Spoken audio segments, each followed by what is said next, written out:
इधर देखो धर्म से चलने वाले विपत्ति पे हैं, पर इनको कौन सा सौभाग्य मिल रहा है।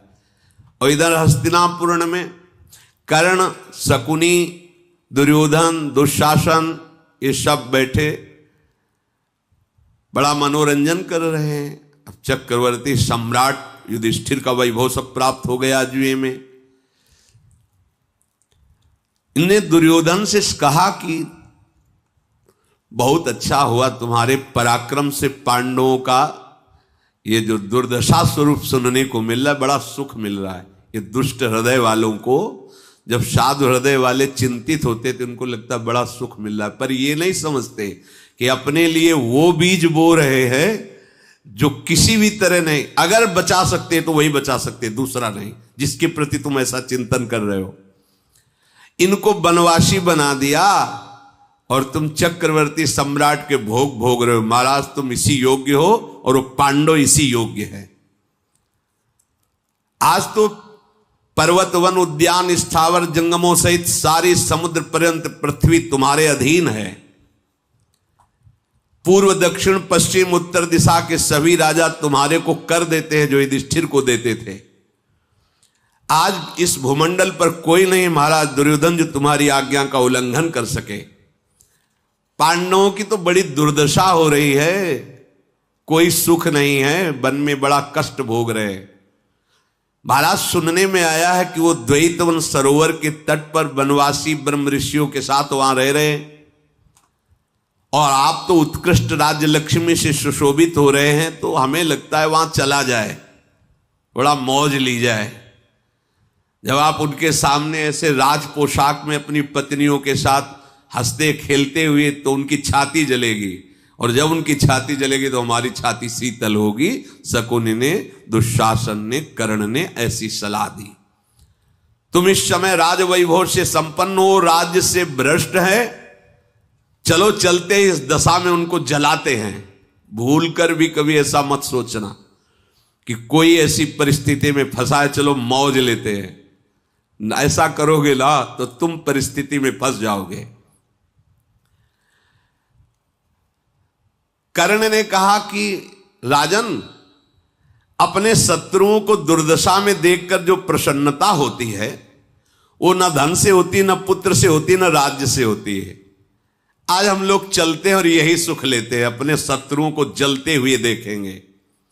जब हम देखेंगे ना महाराज युधिष्ठिर वलकल का वस्त्र पहने, अर्जुन को मृगछाला पहने और द्रौपदी को फटे चीर पहने, और तुम्हारी स्त्रियां सुंदर सुंदर गहने राज पोशाक पालकिया और आप सुंदर राज पोशाक से, और वो इन सब से वंचित, तो वो जो बार बार दुख सहेंगे, जलेंगे, वो हम लोगों को बड़ा सुख मिलेगा। आप चलें। शकुनि और कर्ण ने दुर्योधन से ऐसी सलाह दी। राजा दुर्योधन बहुत प्रसन्न हुआ और फिर बोला कि तुम जो कह रहे हो कर्ण, वो सब मेरे मन को बहुत अच्छा लग रहा है, पर वहां पांडव रहते हैं ये बात पता चल गई है कि द्वैतवन में आ गए हैं महाराज धृतराष्ट्र को, वो कैसे आज्ञा दे सकते हैं जाने की। धृतराष्ट्र जी महाराज, उनको देर नहीं लगेगी समझने की कि हम उनका उपहास करने जा रहे हैं, वो ऐसी आज्ञा नहीं दे सकते, और उनकी आज्ञा के बिना हम जा कैसे सकते हैं। ये तो मेरे भी मन में है कि मैं भीमसेन, अर्जुन, द्रौपदी, युधिष्ठिर को क्लेश उठाते एक बार देख सकूं तो मैं बहुत प्रसन्न होऊंगा। दुर्योधन ने कहा, जो बड़ी रूप गर्व में रहती है, इसी द्रौपदी को जो फटे कपड़ों में देखूंगा दुख उठाते हुए, और वो हमारी स्त्रियों को देखेगी श्रृंगार युक्त, मुझे बहुत अच्छा लगेगा। पर कोई उपाय तो बताओ जिससे हम महाराज से आज्ञा ले सके। मामा शकुनि, तुम तो बहुत बुद्धिमान हो, दुशासन तुम भी बहुत ज्ञान रखते हो राजनीति का, कोई उपाय ढूंढो जिससे हम अनुमति लें महाराज से। कर्ण हंसकर कहा, दुर्योधन मुझे उपाय आ गया। इस समय आपकी गौएं, राजगौएं उसी वन में हैं, तो ये हम महाराज से आज्ञा मांगे कि हम अपनी गौओं की गणना और गोप गणों जो सेवा करने वाले हैं उनकी व्यवस्था देखने के लिए जाना चाहते हैं। दुर्योधन हंस पड़ा, हां ये बात तो ठीक है। तो फिर एक गोप को बुलाओ, जो गौ सेवा करने वाला, उनमें उनके एक को बुलाया गया। बोले आप सूचना पहुंचाओ महाराज से कि अपनी गायें द्वैतवन में आ चुकी हैं। समंग नाम का वो गोप जैसा सिखाया गया था वैसा जाके धृतराष्ट्र के सामने निवेदन किया कि महाराज आपकी करोड़ों की संख्या में गौएं द्वैतवन में आ गई हैं। अगर कर्ण और शकुनी के साथ महाराज दुर्योधन पधारें तो हम पूरी गणना, पूरी व्यवस्था उनके सामने समर्पित करें और वो देखें कि अपनी गायें कैसे हैं, कितनी है, क्या व्यवस्था है। अगर कोई कमी होगी तो हमें आदेश करेंगे, वैसे ही हम और सेवा बढ़ाएंगे। तो आयु, रंग, जाति, गणना, इसका ब्यौरा भी आपको चाहिए। इसलिए मेरी प्रार्थना है कि आप दुर्योधन को भेज दीजिए द्वैतवन। और वो जाने के लिए उत्साहित भी है। गौओं की देखभाल और ग्वाले की बात पर निश्चय अच्छा लगा धृतराष्ट्र जी को, पर उन्होंने कहा मैंने सुना है पांडव वहीं कहीं आसपास ठहरे हुए हैं, अगर मैं आज्ञा दूं तो तुम लोग जाकर के कोई ना कोई ऐसा उपहास करोगे, और अगर अर्जुन को गुस्सा आ गया तो दिव्यास्त्र प्राप्त कर चुके तुम सबको मार देंगे। इसलिए मैं डर रहा हूं कि तुम लोग कोई दुर्बुद्धि न कर दो, तो हम किसी दूसरे विश्वसनीय मंत्री को भेज देते हैं, तुम लोग नहीं जाओगे। शकुनी बोला कि पूज्य आप ऐसा क्यों कह रहे हैं? अरे ज्येष्ठ भ्राता दुर्योधन के हैं युधिष्ठिर जी, वो प्रतिज्ञा किए हैं कि 12 वर्ष का वनवास, 1 वर्ष का अज्ञातवास, वो मार ही नहीं सकते किसी को। पांडव धर्म पर चलते हैं, सत्य पर चलते हैं, इसलिए उनको क्रोध आएगा ही नहीं। हम कुछ ऐसा करेंगे और हम भी तो साथ में रहेंगे। कोई नीचतापूर्ण व्यवहार कोई नहीं कर सकता क्योंकि हम साथ हैं। शकुनी के ऐसा कहने पर धृतराष्ट्र ने कहा तो फिर ठीक है जाओ। धृतराष्ट्र की आज्ञा पाकर शकुनी, दुर्योधन, कर्ण, ये विशाल सैनिकों की और पूरा सब व्यवस्था कि वहां बिल्कुल कपड़े के राजमहल बना जाए, ऐसी शोभा से युक्त जिसे देखकर पांडव जले। और भगवान सब कुछ जानने में सर्वज्ञ हैं। देवराज इंद्र को प्रेरणा की कि ये लोग हमारे भक्त का उपहास, नीचा दिखाने की चेष्टा कर रहे हैं। तो देवराज इंद्र ने चित्रसेन गंधर्व को कहा पूरे सैनिक लोग द्वैतवन को जाकर के अपने अधिकार में करो, और ऐसा ना समझ में आए कि तुम अर्जुन की मित्रता कर रहे हो। युद्ध का अवसर आने पर मैंने उनको सब दिव्यास्त्र सिखाए हैं, तो तुम बराबर युद्ध करना, जिससे मुझे देखकर प्रसन्नता होगी कि एक गंधर्वराज को भी परास्त करने की सामर्थ्य अर्जुन में आ चुकी है। दुशासन, शकुनी, अन्य और उनके भाई शास्त्रों और वीर साथ में वहां से प्रस्थान किया। द्वैतवन नामक सरोवर, वहां जाने की यात्रा में बहुत सी स्त्रियां श्रृंगार किए हुए चली। नगर से आगे जाकर के सैनिकों को आदेश किया पड़ाव वाहनों की व्यवस्था की जाए। फिर वहां से आगे बढ़कर द्वैतवन के सरोवर के समीप पहुंचे तो वहां देखा वज्रधारी इंद्र के समान बलवान गंधर्व आसपास सब खड़े हैं। देखो, आपको निश्चिंत रहना चाहिए। मेरे गोविंद हर समय अपने भक्तों को देखते रहते हैं। तुम्हें किसी भी तरह से घबराहट नहीं पैदा करनी चाहिए। मृत्यु से बढ़कर कोई घबराहट होती है क्या? जब उसको स्वीकार कर लिया गया तो फिर क्या चिंता करना। कैसी भी परिस्थिति आवे, एक बात ध्यान रखो, हमारा जीवन भगवान के लिए है, बस। आगे कुछ मत सोचो, राधा राधा बोलो, बस। ऐसे षड्यंत्र जीवन में हजारों बार आए हैं और आते रहेंगे जो आपको भजन से हटाएं। बस आपको अपनी निष्ठा में रह। युधिष्ठिर जी को पता नहीं है, व्यवस्था पहले हो चुकी। भक्त को पता नहीं होती, भय आने के पहले निर्भय करने की व्यवस्था उनकी हो जाती है। आज्ञाकारी सेवक दुर्योधन की आज्ञा पाकर के ऐसे ऐसे सुंदर वस्त्रों से श्रृंगारित क्रीड़ा भवन बना रहे जैसे देवताओं के होते हैं। चित्रसेन गंधर्व पहले ही अपने सब सेना को लगाए हुए कि जहां पांडव हो वहां इनका प्रवेश न हो। चारों तरफ से गंधर्वों के द्वारा सुरक्षित हैं पांडव। पांडवों को पता नहीं। दुर्योधन के सेवकों ने आकर दुर्योधन को सूचना दी कि यहां हम क्या पांडाल लगाए, यहां तो पहले से ही गंधर्वों का शासन है। गंधर्वों ने रोक रखा है, आप अंदर जा ही नहीं सकते। गंधर्वों ने कह रखा है जहां हम देवता लोग विहार करते हैं वहां तुम जैसे तुच्छ मनुष्य प्रवेश नहीं कर सकते। इस समय द्वैतवन गंधर्वों की सेवा में। दुर्योधन ने जब ये सुना तो अपने बल अभिमान में उन्मत्त रहने वाला उसने सैकड़ों सैनिकों को आदेश दिया, जाओ गंधर्वों को मार भगाओ। दुर्योधन का आदेश सुनते ही सेना नायक द्वैतवन के समीप गए, गंधर्व से बोले, धृतराष्ट्र के बलवान पुत्र दुर्योधन का आदेश है, वो यहां बिहार के लिए आए, तुरंत स्थान खाली करो, भाग जाओ। तो गंधर्व हंसने लगे, बोले, मूर्खों किसको आदेश कर रहे हो? कोई ऐसा मनुष्य लोक में है जो हम गंधर्वों को आदेश करे? अरे जाके उनसे बोल दो जाकर के तुम्हारी मृत्यु आई है इसलिए तुम ऐसे कठोर शब्द बोल रहे हो। जरा चेत करो, हम लोग देवता हैं, दैवी शक्ति संपन्न है, हमारे बाणों को झेल पाने की किसी में सामर्थ्य नहीं। भाग जाओ यहां से प्राण बचा के। अगर तुम जाकर के तुरंत राजा दुर्योधन को ऐसा नहीं करते तो अभी हम लोग जाकर के तुम वहां पहुंच जाओगे।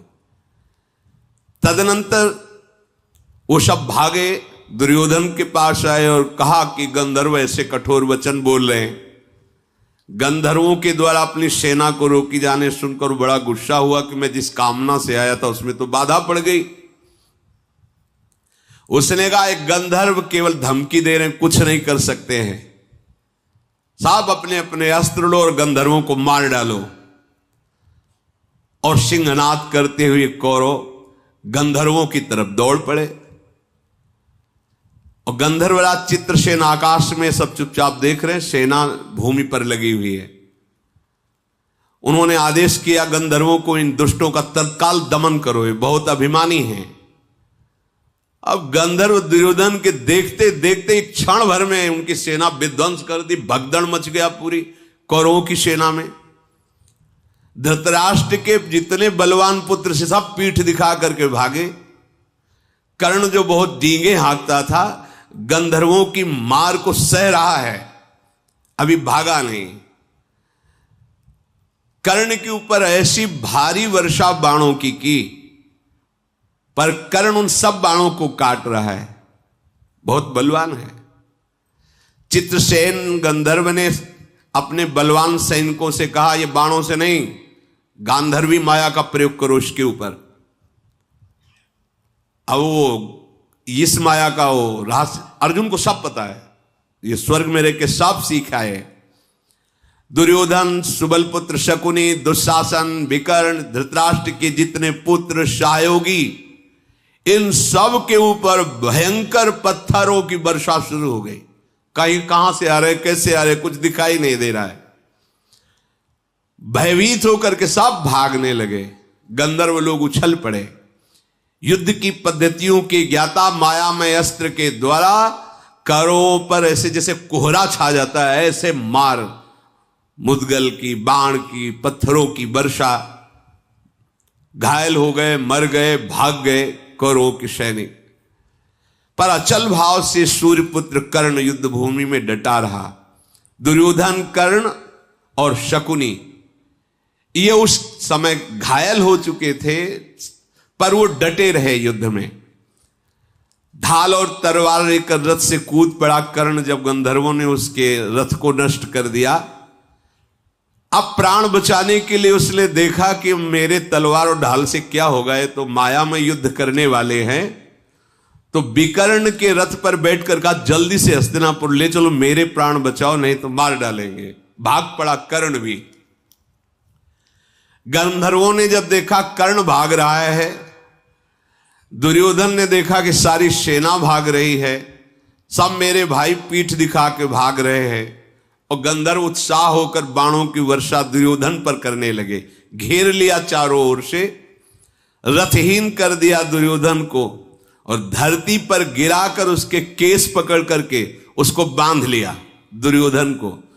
चित्रसेन वहां आ गया, बोले यहां नहीं मारेंगे इसको, देवराज इंद्र के सामने मारेंगे, बंदी बना इसको, डाल विमान पर और यहां से ले चल। दुर्योधन को बंदी बना लिया गया, दौड़ के दुशासन को कैद में कर लिया गया और अन्य गंधर्वों ने जितनी राज महिलाएं आई थी सबको बंदी बना लिया और अपहरण करके ले जाए। सारी सेना भाग गई, कर्ण भाग गए और ये गंधर्वों ने इनको बंदी बना लिया। तो कुछ सैनिक जो थे उन्होंने विचार किया कि पांडव यहां कहीं हैं, वो बचा सकते हैं। भाग के गए, देखा तो जैसे देवराज इंद्र विराजमान वैसे महाराज युधिष्ठिर विराजमान, सैनिक चरणों में पड़े, महाराज ये गंधर्व लोग कुरुवंश की राज बहुओं को बंदी बनाकर लिए जा रहे हैं, दुर्योधन को, दुशासन को बंदी बना लिया है, आप इनकी रक्षा कीजिए, नहीं तो आपके कुल का अपमान होगा। बड़े दीन होकर जब मंत्री आदि सैनिक युधिष्ठिर से ऐसी प्रार्थना कर रहे हैं, भीम ने कहा भैया इनकी कोई बात नहीं सुननी, जो मुझे करना था वो कर रहे हैं, बहुत बढ़िया है, इनको ऐसा ही उपचार मिलना चाहिए। वो सैनिक बोले महाराज दुर्योधन भी चाह रहे हैं कि आप उनकी रक्षा कर लो, और वो कह रहे थे कि युधिष्ठिर के हृदय में कठोरता नहीं, अगर उनके पास सूचना पहुंच गई तो मुझे जरूर बचा लेंगे। भीमसेन ने कहा हाँ, आज युधिष्ठिर तुम्हें समझ में आ रहे कि हाँ दयालु हैं, और जब जुआ में हरा करके द्रौपदी को तुम वस्त्रहीन कर रहे थे तब युधिष्ठिर याद नहीं आ रहे थे। भैया बिल्कुल इनकी बात नहीं सुननी। युधिष्ठिर जी बोले नहीं तात, नहीं, अगर कोई भयभीत होकर शरण ले ले तो भले मुझे भारी संकट पड़ जाए, मैं उसको कड़वी बात भी नहीं बोलने दूंगा। देखो ये है महाराज युधिष्ठिर का हृदय। अगर कोई भयभीत होकर शरण ले ले तो अस्त्र शस्त्रों की बात क्या, कड़वी बात भी नहीं बोलने दूंगा। भीमसेन गंधर्व के द्वारा बलपूर्वक दुर्योधन और हमारे कुल की स्त्रियों का अपहरण हुआ, यह मेरा ही अपमान है और यह मेरे लिए मृत्यु तुल्य है। तत्काल शरणागतों की रक्षा करनी चाहिए, कुल की लाज बचानी चाहिए, उठो कहीं विलंब ना हो जाए। अर्जुन नकुल सहदेव तुम किसी से परास्त होने वाले नहीं हो। गंधर्वों द्वारा अपहृत दुर्योधन और हमारे कुल की बहुओं को तुरंत मुक्त कराओ। भीमसेन तुम अन्य विचार मत करो, हम लोग साधारण क्षत्रिय नहीं हैं। अगर कोई शरण ले ले तुम अपने प्राण दे सकते हैं, पर शरणागत की रक्षा को उसका तनिक भी अमंगल नहीं होने देंगे।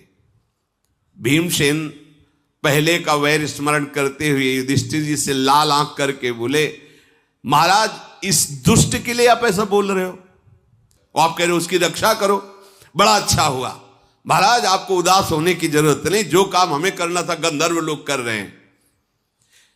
इसी समय चित्रसेन का विमान ऊपर से निकल रहा था, दुर्योधन को दिखाई पड़े युधिष्ठिर जी, विमान से देखा, वो जोर जोर से रोते हुए कहने लगा भ्राताश्री आप मुझे बचा लीजिए, महायशस्वी हो, धर्मात्मा हो, पुरुष सिंह हो, महाबाहु, हमारे कुल के तुम सूर्य हो, मुझे बचा सकते हो, बचा लो, ये गंधर्व लोग मुझे बहुत पीड़ा पहुंचा रहे हैं और मुझे मारना चाहते हैं, मैं तुम्हारा भाई हूं, भला तुम ऐसा कैसे सह सकते हो। युधिष्ठिर जी से ऐसा कहा, मेरे प्राणों को बचाओ, महायशस्वी धनंजय मैं तुम्हारा भाई हूं, मेरी रक्षा करो, ये गंधर्व लोग मुझे बहुत पीड़ा दे रहे हैं।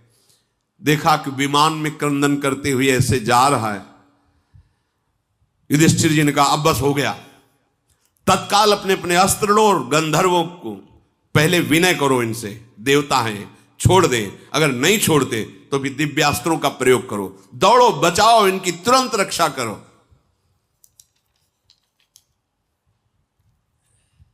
इससे बढ़कर आनंद की बात क्या हो सकती कि ये पापी दुर्योधन शरण त्राहिमाम बोल रहा है, ये विजय से भी श्रेष्ठ, जाओ इसकी रक्षा करो। महाराज युधिष्ठिर ने ऐसा कहा। भीम चुपचाप बैठे, हर बात इनकी मानते रहो, खिलाफ ही बोलते रहते। वो गुस्सा में कि कितना पवित्र विचार रखने वाला, उन्होंने कहा कौन है मेरी आज्ञा का पालन जो अक्षरशा करे, अर्जुन खड़े हो गए और गांडीव को हाथ में उठाकर, भैया आपकी आज्ञा सिरोधार, आप चाहे देवराज इंद्र ही क्यों ना खड़े हो जाएं, आप दुर्योधन का कुछ नहीं बिगाड़ सकते। तो भीम ने भी अपनी गदा उठाई कि चलो जैसी आज्ञा। और नकुल सहदेव ये चारों महावीर युधिष्ठिर की आज्ञा से भीमसेन उठ खड़े हुए।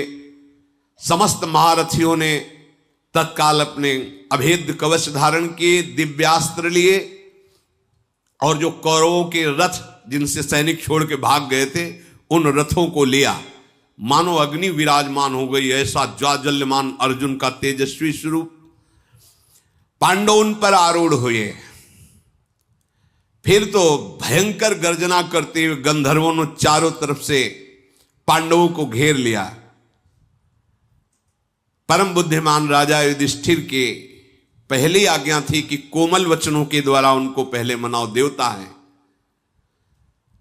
अर्जुन ने कहा कि मैं आपसे प्रार्थना करता हूं, गंधर्वराज चित्रसेन के सैनिकों, महाराज युधिष्ठिर की आज्ञा से हमें वचन सुनाते हैं कि आप दुर्योधन, दुशासन, उनकी बहुओं को सम्मान के साथ छोड़ दो, नहीं आकाशचारी गंधर्वों हम दिव्यास्त्र से तुम्हें भस्म कर देंगे, तुम सब लोग मारे जाओगे, इसलिए दुर्योधन को छोड़ दो, बचना चाहते हो।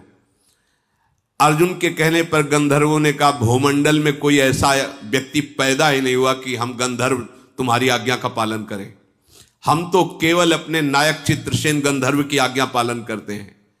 तुम जितने दिव्यास्त्र जानते हो उन सब का ज्ञान हमको भी है। हम तुम्हारी आज्ञा का पालन नहीं कर सकते। हम उसी बात में राजी हो सकते जब चित्रसेन आज्ञा करें, और उनकी आज्ञा है कि इस मूढ़ का वध करना है, तो तुम नहीं बचा सकते। हम लोगों पर शासन करने का अधिकार तुम्हारा नहीं अर्जुन। गंधर्वों के ऐसा कहने पर कुंती नंदन अर्जुन ने कहा, गंधर्वों, स्त्रियों का अपहरण करना ये कोई वीरता नहीं कहलाता। युद्ध में जो छत विछत हो जाए, जो त्राहिमाम बोल दे, उसको बंधन में नहीं बांधा जाता। तुम लोग धर्म का रहस्य जानने वाले हो। हम धर्मराज युधिष्ठिर की आज्ञा से आए हो, हम पराक्रमी भी हैं, कोई तुमसे भीख नहीं मांग रहे हैं, बस केवल हम कोमल वचन से पहले तुम्हें समझा रहे हैं। यदि ऐसा समझाने बुझाने पर तुम लोगों ने नहीं किया तो तुम देखो अभी कुछ ही क्षणों में हम दुर्योधन को मुक्त कर देंगे। सभ्य साची अर्जुन ऐसा बोले पर वो नहीं मानने वाले थे और अपने विमान को उड़ाने लगे। तो अर्जुन ने बाणों का जाल बिछा दिया आकाश में कि विमान जा ही नहीं सकता। पांडव 4 और करोड़ों की संख्या में दिव्य गंधर्व सब टूट पड़े पांडवों पर। गंधर्वों ने समझा जैसे कर्ण और दुर्योधन ऐसे पांडव भी होंगे। अर्जुन ने तत्काल आक्रमण करने वाले गंधर्वों को नष्ट करने के लिए दिव्य अस्त्र, आग्नेय अस्त्र का संधान किया। क्रोध भरे हुए अर्जुन ने जे ही दिव्यास्त्र का प्रयोग किया, हजारों लाखों गंधर्व तत्काल भस्म हो गए। बाण का प्रभाव तत्काल भस्म हो गए लाखों गंधर्व। भीमसेन अपनी गदा के प्रहार से सेना को ऐसे रौंदते चले जा रहे थे जैसे कोई छोटी घास को रौंदता चला जाए। पांडवों के चलाए हुए दिव्यास्त्र से दुर्योधन आश्चर्यचकित हो रहा है कि जिनके सामने टिक नहीं पाए, गंधर्व भाग रहे हैं, भस्म हो रहे हैं, मैं इनसे कैसे जीत पाऊंगा। वो ये नहीं सोच रहा मुझे बचा रहे। जैसे जाल बांध दिया गया ऐसे समस्त गंधर्वों को, जैसे पंजड़े में वो पक्षी बंद कर दिया, ऐसे समस्त गंधर्वों को अपने बाणों के जाल में बांध दिया। उत्तम अस्त्रों के ज्ञाता अर्जुन ने रिष्टि, अस्त्र, शास्त्र, भल ऐसे बाणों का प्रयोग करके सबको बींध दिया। जब देखा कि गंधर्व सब बंद हो गए जैसे पिंजड़े में, ऐसे सबको एक एक को अर्जुन ने, जब चित्रसेन गंधर्व जो इनका मित्र है अर्जुन का, 5 वर्ष शिक्षा दी है, गान विद्या, अस्त्र विद्या सबकी, वो देवराज इंद्र की देखना है कितना बल अर्जुन में, कैसा दिव्यास्त्र का हस्त लाघव है। कूद पड़ा सामने और अर्जुन पर बाणों की वर्षा शुरू कर दी। अंतर्धान विद्या के द्वारा वो छिप कर अर्जुन से युद्ध कर रहे थे। दिव्यास्त्रों का प्रयोग, जो दिव्यास्त्र चलाता अर्जुन उसके उन अस्त्रों को काट देते। अदृश्य होकर प्रहार करते हुए चित्रसेन ने अभिमंत्रित किए हुए मंत्र से वो बाण संधान कर अर्जुन से दिव्यास्त्रों के द्वारा काटते। अर्जुन ने कुपित होकर शब्द वेद, जहां जरा सा भी हल्का शब्द हो वहां बाण पहुंच जाए, तो उस अंतर ध्यान चित्रसेन को उससे बेंध दिया। जहां जरा सा वायु का भी शब्द होता वही प्रहार कर देते। चित्रसेन ने देखा कि अब तो मार ही डालेंगे अर्जुन, प्रकट हो गया और कहा, प्यारे सखा तुम्हें पता होना चाहिए मैं तुम्हारा मित्र चित्रसेन हूं। अर्जुन ने देखा कि तो उन्होंने प्रणाम किया और कि आप सामने आकर के एक बार तो आते तो मैं जान तो जाता कि आप हैं, मुझे लगा कौन गंधर्व है। तो उनका ये देवराज इंद्र की आज्ञा थी कि आपके बल लाघव को देखना था। कुंती नंदन, मैं तुम्हारा मित्र चित्रसेन हूं और देखो मुझे कितना तुमने घायल कर दिया, दुर्बल कर दिया। ये अब हटाओ अपना धनुष।